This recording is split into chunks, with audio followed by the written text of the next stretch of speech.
Now we are here in the Garden of Gethsemane, where Yeshua prayed before he was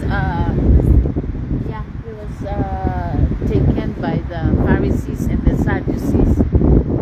Yeah, he was tried and tested, but this is where he prayed. You see the big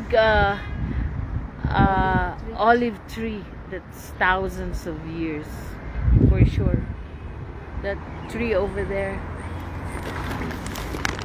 yan po yung olive tree na napakalaki. Yan, thousands of years ago. Pero lahat ng kasabay niyan, all this in Garden of Gethsemane, where he prayed. Okay, yan, dyan siya nagpray na, not my will but your will. But if this cup, Abba Father, take this cup away from me, but not my will but your will be done. So this is the Garden of Gethsemane, okay, where Yeshua prayed. Amen, amen, and amen. Ayun yung bato. Dito na yung ano. Dito siya nagpray. Ay, dito. Ini the sinabi niya dito. Matthew 26:39. My Father, if it be possible, let this cup pass from me. Nevertheless, not as I will, but as thou wilt. Hallelujah, hallelujah, hallelujah. In Yeshua's deepest night of agony, you spoke these words and trust to surrender to Abba Yehovah Father in Gethsemane. In love and gratitude, hallelujah, I want to say, in times of fear and distress, my Father, I do not understand, but I trust in you. Amen, amen, and amen.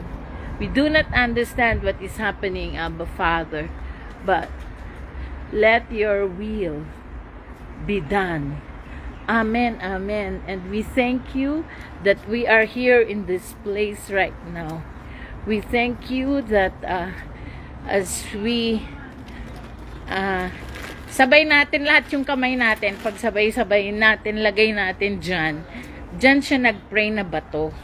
Sabi niya na halos yours be done. But in these stones, dito pa yung ano, yung prayer niya, yung kanyang perspiration, dugo. Oo, yan. Let's put our hands together. Ano ang message? Not my will. Yung kamay mo. Not my will, but your will be done. Not my will, but your will be done, Abba. So ito is a symbolic, it's a prophetic na kung ano ang dinaanan ni Yeshua. Sabi niya, carry my cross. So sabi natin, not our will, but your will be done, Abba Yehovah, in this place, in the Garden of Gethsemane. And we thank you that you have allowed us to be in this place, for your will be done. So, let's put our together as a sister, kami lahat dito, Abba, si Belen, si Leah, and Manang Melda. We pray that not our will, Abba Yehovah, as Yeshua says, in His Spirit and in truth, but your will be done in our lives. Thank you for allowing us to visit this wonderful place as a family, sisters in blood, and sisters in the ministry of obeying Yeshua. Amen. We love you, Yeshua. We love you, Abba. Father, thank you. Thank you. Hallelujah for this wonderful place where you passed, and we give glory to your name. Salamat na may ginawa ka na noon, ngayon, at magpakailanman. Hallelujah, hallelujah. On this outpouring of the Feast of Shavuot, Abba Father, Strengthen us by outpouring your Holy Spirit in our lives so we can stand the trials that comes our way and the temptations, just like Yeshua, who came into this place before he was tempted. He was tempted. Hallelujah. Hallelujah, hallelujah. As he was tempted, the battle is through prayer. The battle is still prayer. The battle is still prayer. And in this, we also see the photo of the angel who went to strengthen him. Hallelujah. The angel who went to strengthen him. Hallelujah, hallelujah. Not my will, but your will, Abba Father. Hallelujah, hallelujah, hallelujah. You will see this across is the Temple Mount of East Gate, the golden gate that was closed. Here from Gethsemane, you can see it. Amen, amen, amen. You can see it from here, the East Gate. I'm here in Gethsemane, and you can see it. This is the Garden of Gethsemane.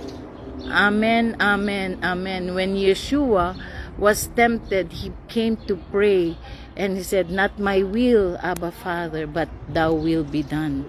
So that even as God as he is, Diyos man siya, sinabi niya, Panginoon, kung pwede kong lagpasan ang testing na ito, palampasin nyo, pero not my will, ang will nyo ang masusunod. Napakabuti mo, because this as we see these olive trees, symbol na ito yung lugar na ito, siguro century, 1,000 years now, itong mga olive trees na ito.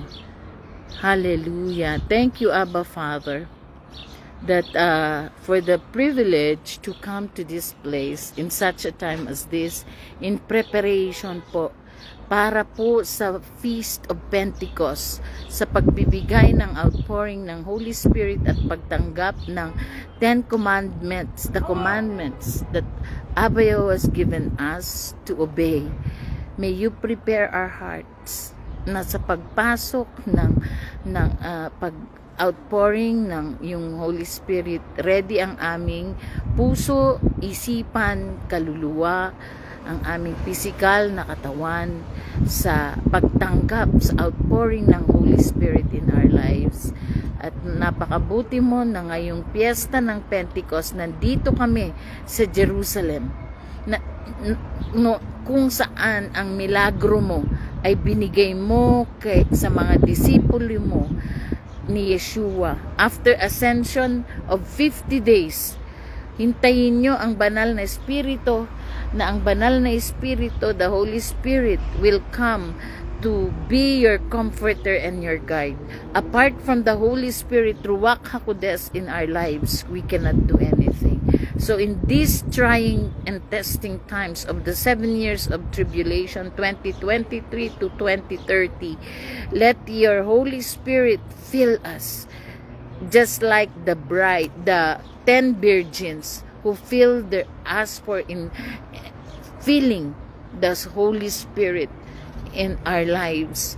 Fill us, fill our cups, Lord. We lift it up, Lord. Come and quench the thirsting of our soul.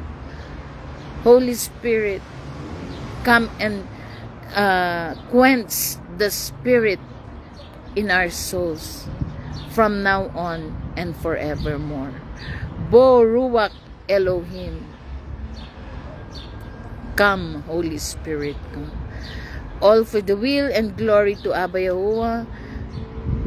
In the name of Yeshua HaMashiach, by the power of Ruach HaKodesh, greetings to all my families, loved ones, and friends from the Garden of Gethsemane, the garden where Yeshua prayed and before he was tested. Amen, amen, and amen.